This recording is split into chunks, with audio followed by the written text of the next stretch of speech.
Guys, good morning. Time check 7 a.m. as of this moment. So again guys,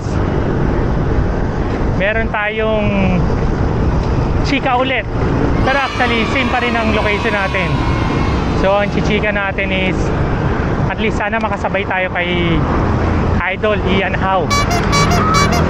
Kasi biyahe siya eh. Simula sa sarap mag-bike shop papuntang Taktak. So subukan natin siyang sabayan, kaya gantong oras na rin tayo bumiyahe. Actually call time namin is 6:30. So lang, medyo umulan kanina doon sa amin, pero kung titingnan nyo dito napaka tuyo. So naprank lang ako kanina ng ulan doon sa amin. Kala ko magtutuloy-tuloy, nagpatila lang ako konti kasi mahirap bumiyahe ng basa ang lupa. Alam niyo na, wala tayong tapalodo, so medyo alanganin yung likod natin, baka ratratin tayo ng putik. So yun, so update ko kayo guys kung maabutan natin, kasi ang unang checkpoint nila isa may Paddy's Point, Robinsons East. So hopefully makahabol tayo, or kung hindi man, stop over tayo sa as usual na location natin sa Meralco, Sumulong. So tignan na lang natin, i-message ko si Kuya Andrew, kasabay ko kasi siya later kung aabot pa ba ako sa bandang De La Paz. Yun lang guys, update ko ulit kayo. Thanks.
Okay guys, time check 7:27. So going SM Masinag na.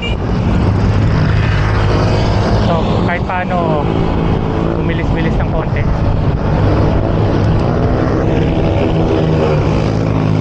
Sana makahabol tayo sa De La Paz para magandang ride natin ngayong linggo. Sa mga magsisimba guys, maluwag ang kalsada. So let's enjoy this day. Update ko ulit kayo later guys, mga kamarte. Ngayon ulit tayo nagkita-kita, every weekend lang. Paano masabi?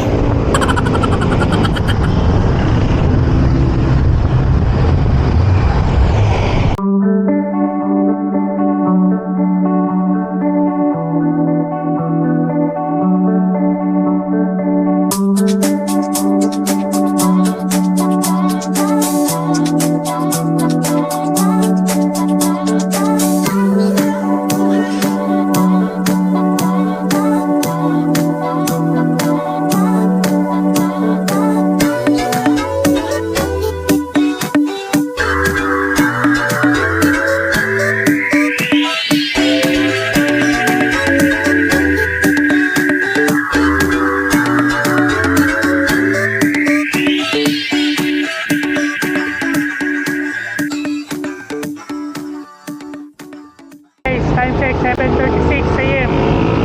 So dito na ako sa first checkpoint, Addis Point. So dito naghintay si Kuya Andrew. Pasok lang tayo sa loob.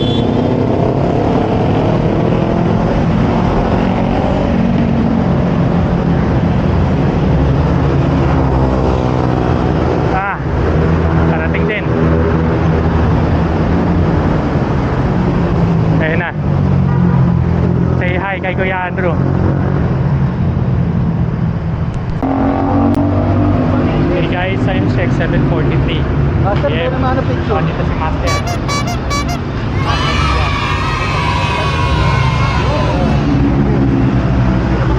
Dito lang. Sir. Master Ianaw. So, sabay kami sa kanya papuntang Taktak. So, may mga hinihintay-hintay lang tayo dito. So, nandito na yung mga ibang kasama niya galing sa QC. Sarap ng tayo. Yan, update ko ulit kayo later. Okay guys, what's up? So, time check 7:52 AM. So, ito na, kasama na natin sa group si Master Ian Howe. So, ang next checkpoint natin sa Sumulong, Addis Point. So, takbong mga pogi lang tayo guys. Oh my God! Wow!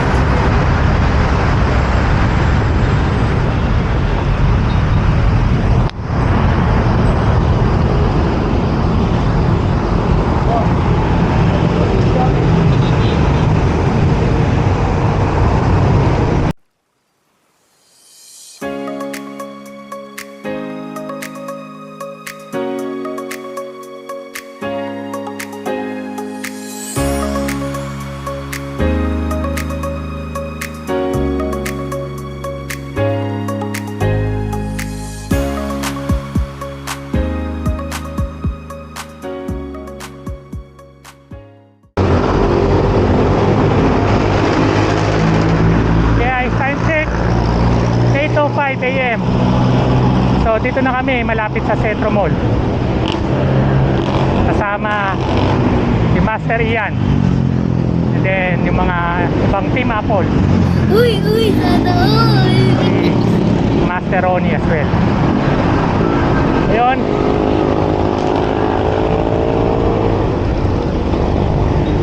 Tuloy-tuloy lang ang biyahe natin.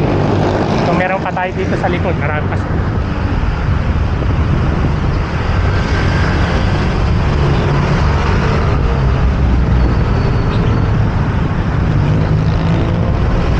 Kita nyo guys.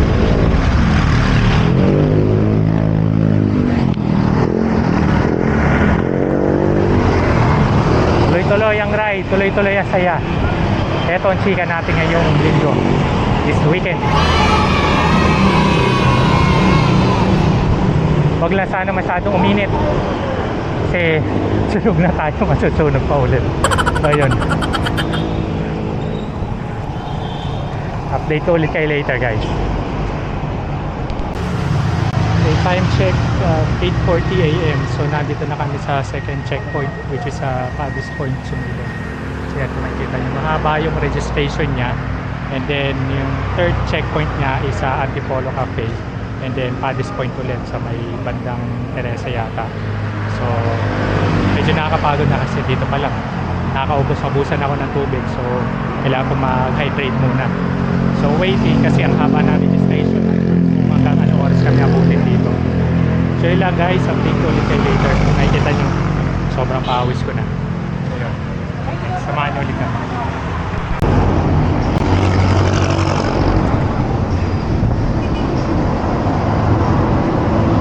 Okay guys, time check 56 AM mga kamarse.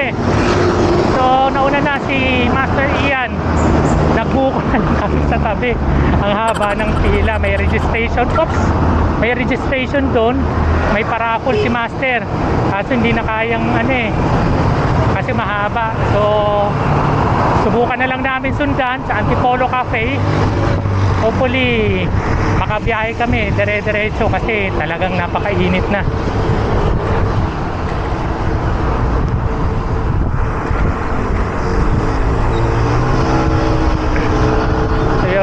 Kita nyo, maluwag ang kalsada, and then as well, okay naman yung biyahe natin. Sadyang mainit lang, pero okay na rin kahit sa umuulan. So tamang pahinga lang pag pagod. Yun. Sayang din para ako ni Master, hindi kami nakapag-register kasi medyo alanganin din kasi.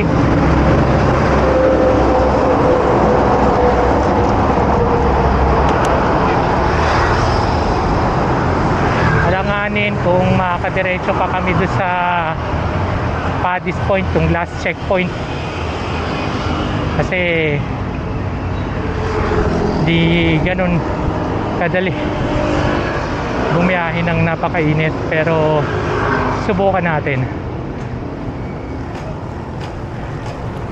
So yun guys, so update ko na lang ulit kayo later.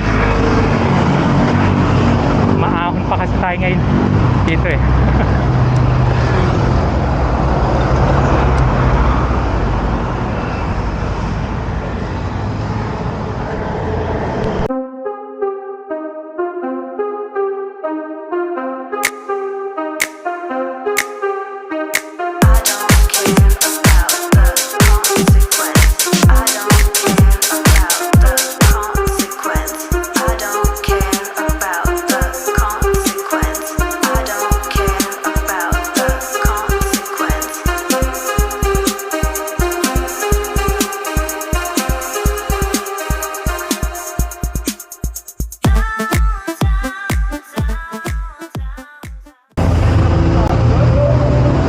Guys, morning, so time check 9:12 AM. So kasama natin si Master Ronnie tsaka si Master Elbert.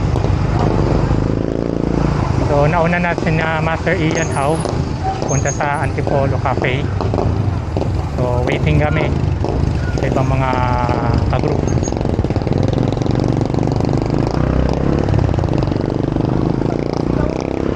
So malamang daan taktak kami, nakaliwa rin papunta kasi sa bandang pagbabagsakan ng Tikli. So yun, then update ko ulit kayo guys. Thanks.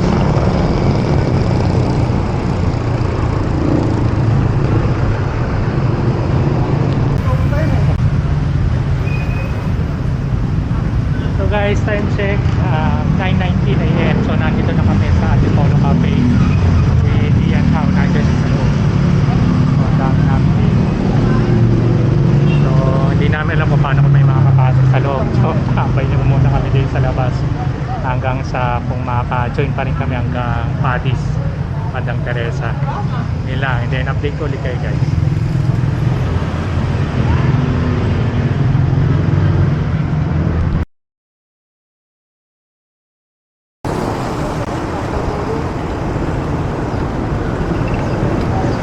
Hey guys, time check 10:05 AM. So follow the leader tayo. Kakaalis lang ni Master Ian sa Antipolo Cafe. Diretso na tayo sa last checkpoint, which is sa Paddy's Point. So konting ahon lang, ando na tayo. So samahan nyo kami sa ride na to. Let's enjoy guys.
flying through the sound.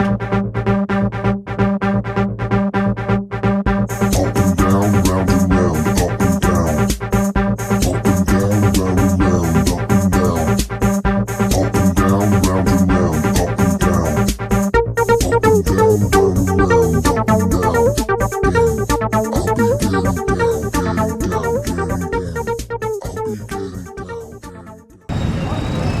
time check 10:17 AM. So nandito kami sa last checkpoint, Paddy's Point, Antipolo. So ito na. So nasa loob na sina Master Ian. So, medyo marami-rami, kaya baka hindi na kami pumasok din. Saka masyado na rin mainit.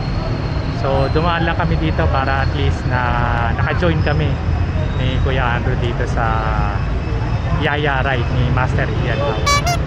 So maraming salamat sa pagsama sa amin. So update ko kayo later. Pauwi na rin ako. Yun, check my